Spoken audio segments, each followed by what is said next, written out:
It has been a major focal point of this campaign cycle, the unrest in the Middle East. Today, Israeli officials confirm Hamas leader and October 7th architect Yahya Sinwar is dead. It could be a major turning point in the Israel-Hamas war. So let's begin with CBS News foreign correspondent Ramy Inocencio in Tel Aviv.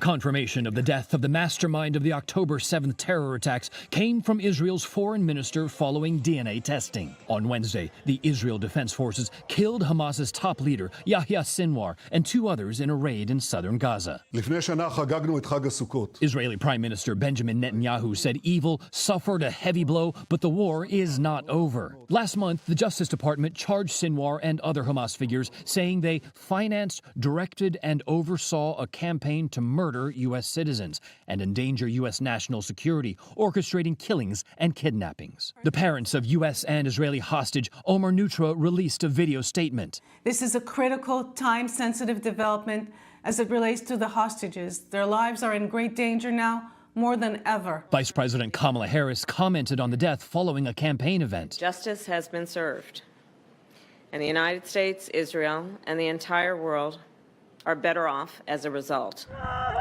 The October 7th attacks that killed more than 1,200 Israelis launched the war against Hamas that has killed 42,000 Palestinians, according to the Gaza Health Ministry. The conflict has also spread to Lebanon.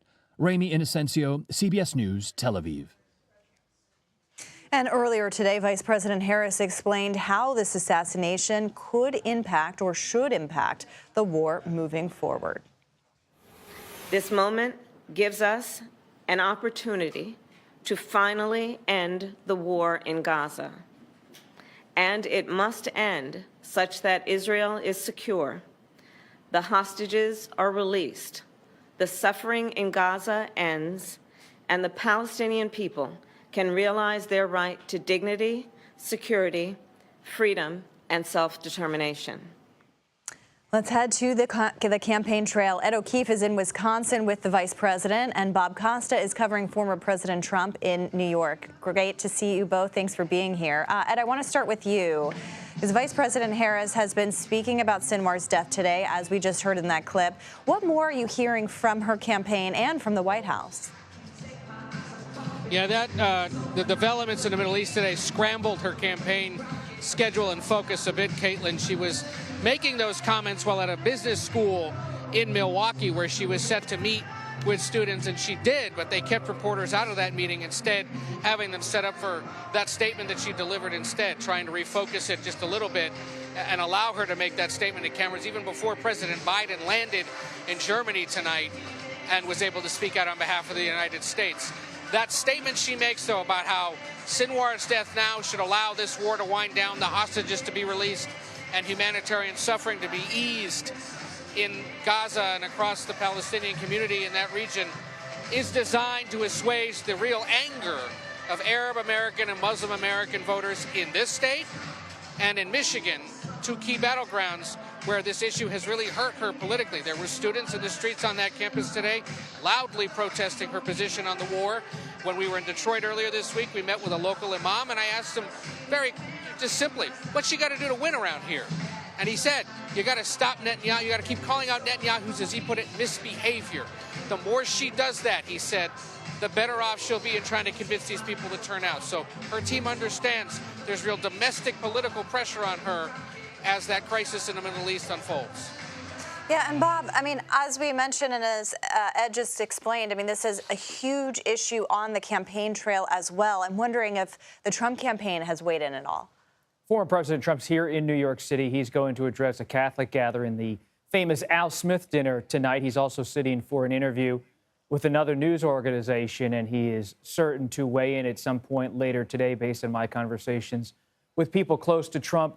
But to build on Ed's reporting, you're seeing in all of the tensions in the Middle East, Israel's fight with Hamas and Hezbollah, a real focal point on foreign policy in this closing stretch of the campaign. And the Trump campaign for a long time believed that the war with Ukraine that Russia was waging was going to be the main issue on this front. But ever since October 7th, it has come to the fore. And Trump has always put himself forward in his presidency as someone who is an advocate for Israel. and has had a relationship with Netanyahu that's been complicated, but he has been largely someone who sees himself as able to convince Netanyahu, the Israeli prime minister, to come along on certain issues. Ed, you are in Wisconsin today, and anytime I think of a Democrat in Wisconsin, I can't help but think of all the criticisms that Hillary Clinton got for not campaigning there enough. I'm wondering how much of that is on the Harris campaign mind, but mostly what is her message to voters there? Yeah, 3 stops today in Wisconsin. As we mentioned, Milwaukee this morning. She's about to begin an event at La Crosse, the University of Wisconsin La Crosse.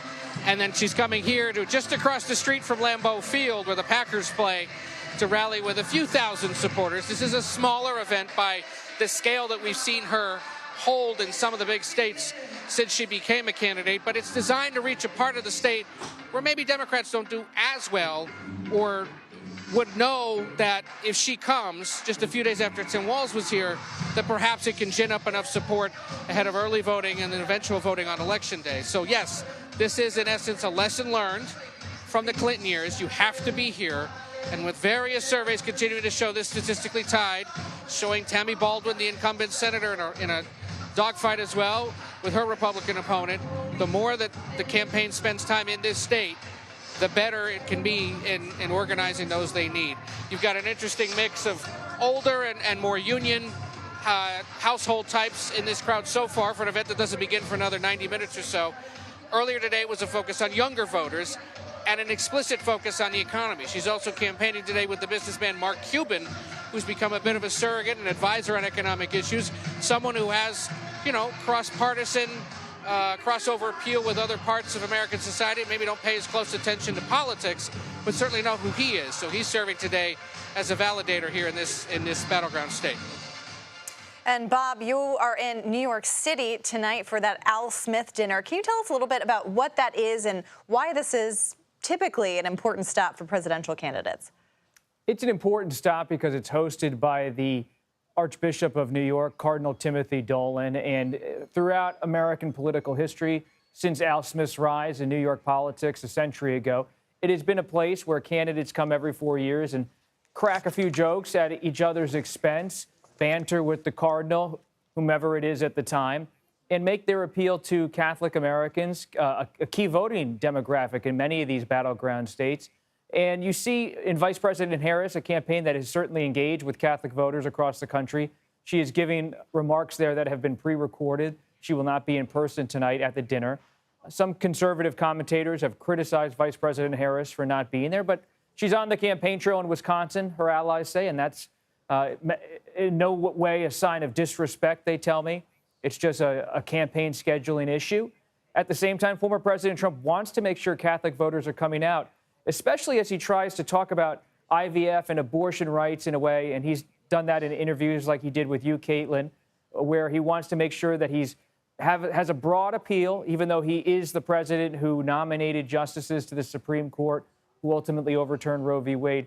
He doesn't want to be seen as an arch conservative necessarily by every swing voter on this issue, but he also doesn't want to lose Catholic voters who might take a conservative position on abortion rights, opposing abortion rights, and wanting those who want to see more restrictions. So it's a delicate balancing act politically for former President Trump. Yeah, we will look for the headlines coming out of that dinner and out of Wisconsin. Bob and Ed, on the campaign trail, thank you so much for both of your time.